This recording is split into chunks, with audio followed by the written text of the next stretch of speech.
தந்தை மகன் தூய ஆவியின் பெயராலே ஆமென். வாருங்கள் ஆராதிப்போம். அப்பா, நான் தவறு செய்தேன், உன் அன்பை உதறி சென்றேன்.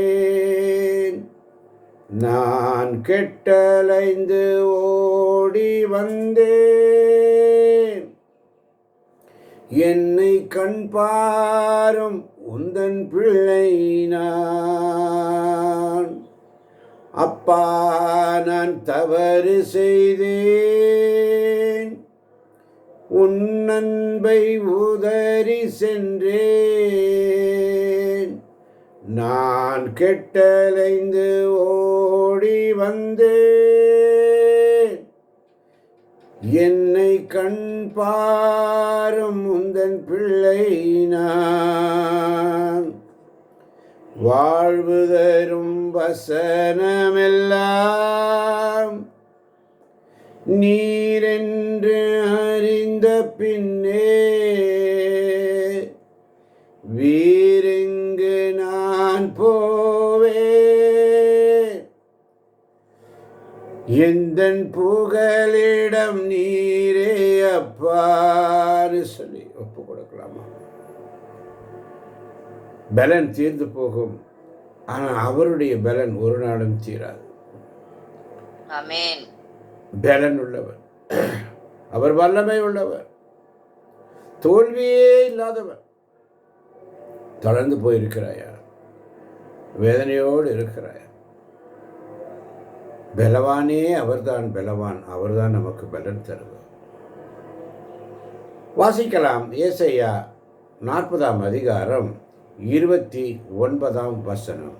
ஏசாயா 40:29. ஆமென். அவர் சோர்ந்து போகார், அவர் சோர்ந்து போகார், களைப்படையார். அவரது அறிவை ஆய்ந்தறிய இயலாது. அவரது அறிவை ஆய்ந்தறிய இயலாது. அவர் சோர்வுற்றவருக்கு வலிமை அளிக்கின்றார். அவர் சோர்வுற்றவருக்கு வலிமை அளிக்கிறார். வலிமை இழந்தவரிடம் ஊக்கம் பெருக செய்கின்றார். சோர்வுற்றவருக்கு வலிமை அளிக்கிறார். வலிமை இழந்தவரிடம் ஊக்கம் பெருக செய்கின்றார். ஆமென். சோர்ந்து போகிறவனுக்கு அவர் பலன் கொடுக்கிறார். சக்தி இல்லாதவனை சக்தியை கொடுக்கிறார், பெருக பண்ணுகிறார். ஆமென். அப்போ உன்னுடைய பலன் தீர்ந்தாலும் அவருடைய பலன் தீராது. ஆமென். வாழ்க்கையில் நம்ம சில நேரம் நம்முடைய கை தளர்ந்து போகும். நம்முடைய வேலை, நம்முடைய கடன் பிரச்சனை, நோய், குடும்ப பிரச்சனை, பலவிதமான பிரச்சனை எல்லாம் சேர்ந்து நம்மை அழுத்தும். அப்போ நம்ம என்ன சொல்லுவோம்? ஆண்டவரே, என்னால் முடியலப்பா, என்னால் முடியலப்பா. அப்போதான் ஆண்டவர் சொல்கிறாரு, நான் பலவானாக இருக்கிறேன், நான் உனக்கு பலம் தருகிறேன். ஆமென். நான் பலவான், நான் உனக்கு பலம் தருகிறேன் என்று சொல்லுகிற தெய்வம். வாசிக்கலாம். சங்கீதம் 24:8. சங்கீதம் 24:8. ஆமென். மாட்சிமிகு மன்னர் இவர் யாரோ? மாட்சிமிகு மன்னர் இவர் யாரோ? வலிமையும் ஆற்றல் கொண்ட ஆண்டவர் இவர். வலிமையும் ஆற்றலும் கொண்ட ஆண்டவர் இவர். இவரே போரில் வல்லவரான ஆண்டவர். இவரே போரில் வல்லவரான ஆண்டவர். ஆமென். வல்லமை உள்ள தேவன், தோல்வியே இல்லாதவர், போரில் வல்லமை. பலன் தீர்ந்து போங்க, ஆனால் அவருடைய பலன் தீராது. ஆமென். ஆமன் பாந்தர்களே, ஒவ்வொரு நாளும் அவருடைய சமூகத்தில். அதனால தான் 29ஆம் வசனம் மிக அழகாக சொல்லும். ஏசாயா 40:29. அவர் சோர்ந்து போகார், களைப்படையார், அவரது அறிவை ஆய்ந்தறிய இயலாது. அவர் சோர்வுற்றவருக்கு வலிமை அளிக்கிறார், வலிமை இழந்தவரிடம் ஊக்கம் பெருக செய்கிறார். ஆமென். ஆமாம் பாதர்களே, நம்முடைய ஆண்டவர் சோர்ந்து போகிறவனுக்கு பலன் தருவார். அதனால தான் 28ஆம் வசனத்தில் மிக அழகாக சொல்லப்பட்டிருக்கிறது, உனக்கு தெரியாதா, நீ கேட்டது இல்லையா, ஆண்டவரே என்று உள்ள கடவுள், அவரே விண்ணுலகின் எல்லைகளை படைத்தவர் என்று உனக்கு தெரியாதா? ஆமாம் பாரதர்களே, நாம் எல்லாம் பலவீனமாக இருக்கிறோம். இளைஞர் கூட விழுந்து போவார்கள். சங்கீதம் அழகாக சொல்லுகிறது, ஏசாயா 40:30 மிக அழகாக சொல்லும், இளைஞர் சோர்வுற்று களைப்படைவர், வாலிபர் நிலை தடுமாறி வீழ்வர். நாம் பலவீனமாக தான் இருக்கோம். பலவானே பலன் தருபவரே, பலவீனன் என்னையுமே பலன் தந்து காப்பாயே, பலவீனன் என்னையுமே பலன் தந்து காப்பாயேன்னு சொல்லி 3 சக்தியும் இருக்கிறது. இளைஞர்கள் விழுந்து போவாங்க, சோம்பேறி ஆயிடுவாங்க. 2வது சோர்ந்து போகணும், அவருடைய புத்தி அளவிட முடியாது. அவர் தருகிற, கேட்கிறவர்களுக்கு கொடுக்கிறவர். கேளுங்கள் உங்களுக்கு கொடுக்கப்படும். அப்போ என்னால் முடியலன்னு சொல்ற இடத்தில் இயேசுவே எனக்கு பலன் தாரோன்னு கேட்கும்.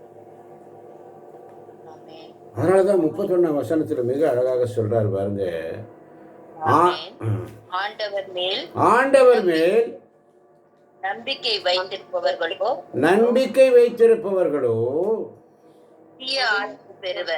புதிய ஆற்றல் பெறுவர், கழுகுகள் போல் ரெக்கை விரித்து உயரே செல்வர். கழுகுகள் போல் ரெக்கை விரித்து உயரே செல்வர். அவர்கள் ஓடுவர் களைப்படையார். நடந்து செல்வர் சோர்வடையார்.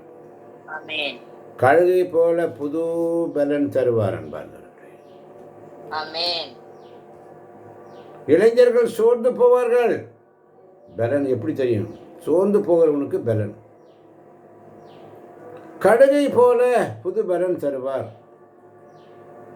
ஆண்டவருக்காக காத்திருப்போர் புது பலன் பெறுவார்கள். ஆண்டவருக்கு காத்திருக்கவர்கள் மாத்திரம்தான் அந்த புது பலன். ஆமென். கழுகளை போல செட்டை எடுத்தவர்கள் எழும்புவார்கள். அவர்களுக்கு என்ன 4 ஆசீர்வாதம் எப்படி இருக்குன்னா, அவங்க ஓடுனாலும் களைப்படையார், நடந்து போனாலும் சோர்ந்து போக மாட்டாங்க. அவங்க அப்படியே செட்டை அடித்து எழுப்புவார்கள், அப்படியே பறந்துட்டு இருப்பாங்க. எத்தனை பேர் விசுவசிக்கிறீங்க? புயலிலும் பறப்பார்கள், புயல் அடித்தாலும் பறப்பார்கள். கழுகு புயலை பயன்படுத்தி மேலே போயிடும். அது மாதிரி பலன். அதனால எப்படி பலன் வரும்? ஆண்டுடைய சமூகத்தில் காத்திருப்பதால். ஜெபம், வார்த்தை, அவருடைய காத்திரம். உபவாசம் வேணும். உபவாசம் என்று சொன்னால் பட்டினி கிடந்த உபவாசம் அல்ல. எல்லா தேவைகளையும் எல்லா உலக காரியங்களையும் ஒதுக்கி விட்டு அவருடைய சமூகத்தில் வந்து காத்திருப்பது. சுயநலத்தை விட்டு, நான் கொஞ்ச நேரம் தூங்கிட்டே கேட்குறேன், நான் கொஞ்ச நேரம் தூங்கிட்டே இருப்பேன், என்னால் எழுந்திருக்க முடியல. காத்திருப்பது என்று சொன்னால் ஜெபம், வார்த்தை, உபவாசம். மீண்டும் சொல்லுகிறேன், உபவாசம் என்று சொன்னால் உணவை பட்டினி கிடந்து உபவாசம் அல்ல. மாறாக உன்னுடைய உலக காரியங்களை ஒதுக்கி வைத்துவிட்டு அவருக்காக உன் நேரத்தை கொடுப்பது தான் உண்மையான உபவாசம்.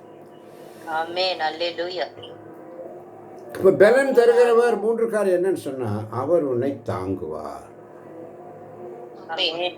அவர் உன்னை தாங்குவார். எப்படி தாங்குவார்? ஏசாயா 46:4, உங்கள் முதுமை வரைக்கும் நான் அப்படியே இருப்பேன். உங்கள் முதுமை வரைக்கும் நான் அப்படியே இருப்பேன். நரை வயது வரைக்கும் நான் உங்களை சுமப்பேன். நரை வயது வரைக்கும் நான் உங்களை சுமப்பேன். உங்களை உருவாக்கிய நானே உங்களை உருவாக்கிய நானே உங்களை தாங்குவேன். உங்களை தாங்குவேன். நானே உங்களை சுமப்பேன். நானே உங்களை சுமப்பேன். நானே விடுவிப்பேன். நானே விடுவிப்பேன். எப்படிங்க? ஆமென்.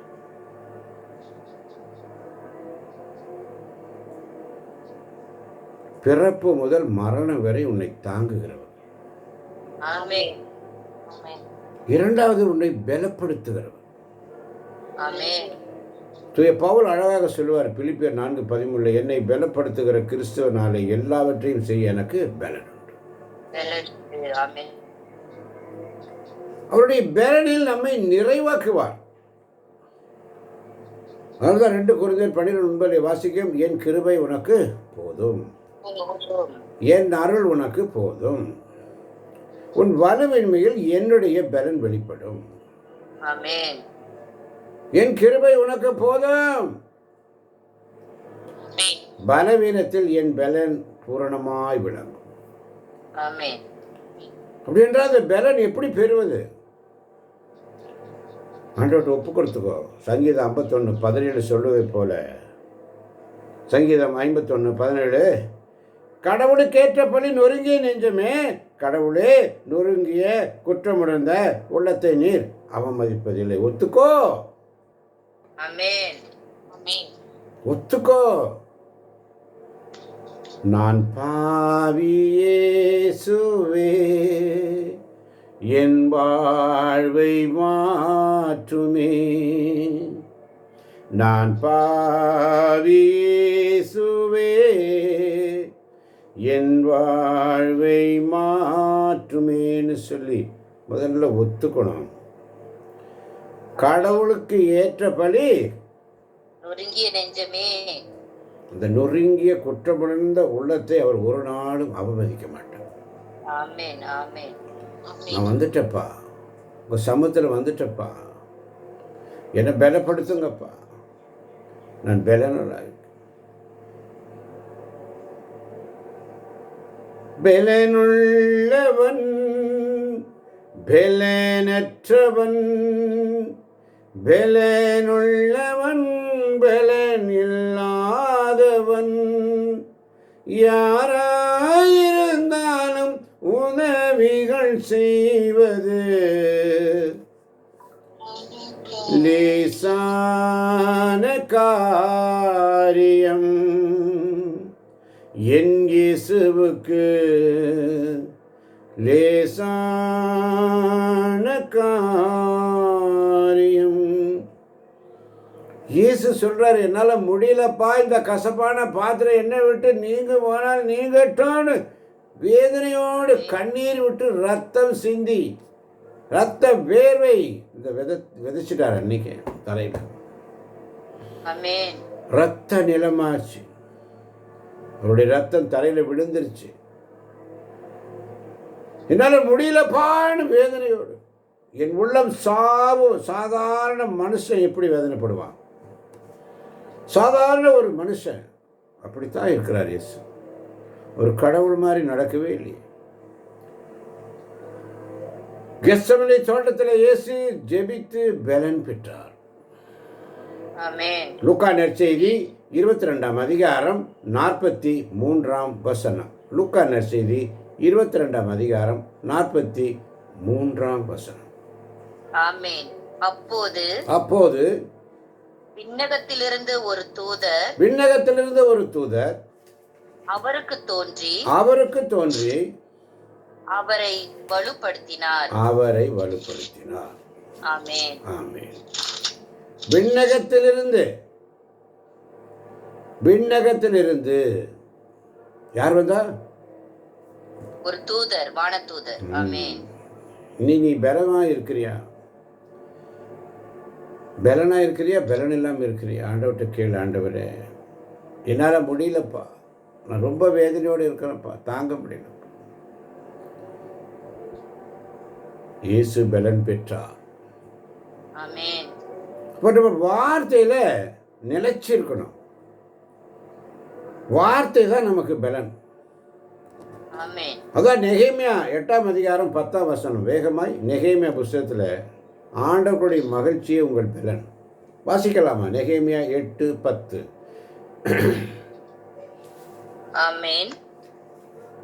அவர் அவர்களை பார்த்து, நீங்கள் போய் கொழுத்தவற்றை உண்டு இனிய திராட்சரசத்தை குடியுங்கள். எதுவும் தயார் செய்யாதவருக்கு சிறிது அனுப்பி வையுங்கள். ஏனென்றால் நம் ஆண்டவரின் புனித நாள் இதுவே. எனவே வருந்த வேண்டாம், ஏனெனில் ஆண்டவரின் மகிழ்வே. அல்லேலூயா. இயேசுவுக்கு நன்றி.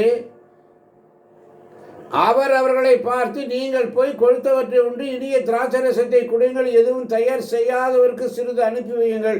ஏனென்றால் நாம் ஆண்டவரின் புனித நாள் இதுவே. எனவே வருந்த வேண்டாம், ஆண்டவரின் மகிழ்வே உங்களது வலிமை. ஆண்டவருடைய மகிழ்வே உங்கள் வலிமை. ஆமன். வார்த்தையில நிலைச்சிருங்க. அப்போ நீ பலன் தருகிறவர் எப்படி என்று சொன்னால், உன்னுடைய தேவை என்றால் சோர்வு, அவர் உனக்கு பலன் தருவார். பயமா இருக்கா? நான் உன்னை பலப்படுத்துவேன் என்று ஏசாயா 41:10 சொல்லுகிறார். சோர்வா இருக்கிறியா? ஏசாயா 40:29 வாசிச்சுக்கோ. போராட்டமா இருக்கா? எபேசியர் 6:10 சொல்லுது, அவருடைய சக்தியில், அவருடைய வார்த்தையில் பலப்படுங்க. பலவீனமா இருக்கிறியா? என் பலவீனத்தால், என்னுடைய பலவீனத்தில் உம்முடைய பலன் பூரணமாய் தாங்கப்பான்னு. ஓட்டம், ஓடு ஓடு ஓடு. எப்படி ஓட்டம்? பொறுமையோடு ஓடு. ஆமன். பாருங்களே, நீ யாருடைய கை தளர்ந்து போயிருக்கிறதோ, யாரு முடியாது என்று நினைக்கிறீர்களோ, பலவனாகிய ஆண்டவர் சொல்லுகிறார், நான் இருக்கிறேன். பலவானாகிய என் தேவனே, என் சோர்வை நீர் பார்க்கிறீரப்பா. என் சோர்வெல்லாம் உமக்கு தெரியும் ஆண்டவரே. என் பலவீனத்தை நீர் அறிவி. இப்போது உங்களுடைய புது பலனினால் என்னை நிரப்புங்கப்பா. கழுக போல என்ன எழும்ப பண்ணுங்கப்பா. நான் ஓடினாலும் இழைக்காதபடி, நடந்தாலும் சோர்ந்து போகாதபடி என்னை தாங்குங்கப்பான்னு சொல்லி இயேசுவின் நாமத்தில் ஜெபிக்க ஒப்பு கொடுப்போம். சோர்வு வரும்பொழுது, ஆண்டவரே எனக்கு புது பலன் தாரும் என்று கேள். இந்த அருமையான வார்த்தையை தந்த தேவனுக்கு நன்றி சொல்லுவோம், ஒப்பு கொடுப்போம். அவர் வழி நடத்துவார். இந்த வார்த்தைகளை புரிந்து கொள்ளக்கூடிய ஞானத்தை தாங்கப்பான்னு கேட்கணும். கண்களை மூடி, புரிந்து கொள்ளும் வரம் தாருமே, நான் புரிந்து கொண்டு வாழ வேண்டுமே. புரிந்து கொள்ளும் நாதனே, என் இயேசு தெய்வமே. புரிந்து கொள்ளும் நாதனே, என் இயேசு தெய்வமே சொல்லி செய்யும் தவறை திருத்தும் போது பகைவராய் பார்க்கணும். செய்யும் குற்றத்தை மன்னிக்கும் பொழுது ஏளனமாய் பார்க்க. செய்யும் தவறை திருத்தும் போது பகைவராய் பார்ப்பது ஏனோ. செய்யும் குற்றத்தை மன்னிக்கும் போது ஏளனமாய் பார்ப்பது ஏனோ. ஆமாண்டவரே, கேள்விதனை கேட்கிறேன், பதில் தாருமே. கேள்விதனை கேட்கிறேன், பதில் தாருமே. என் இயேசு தெய்வமே,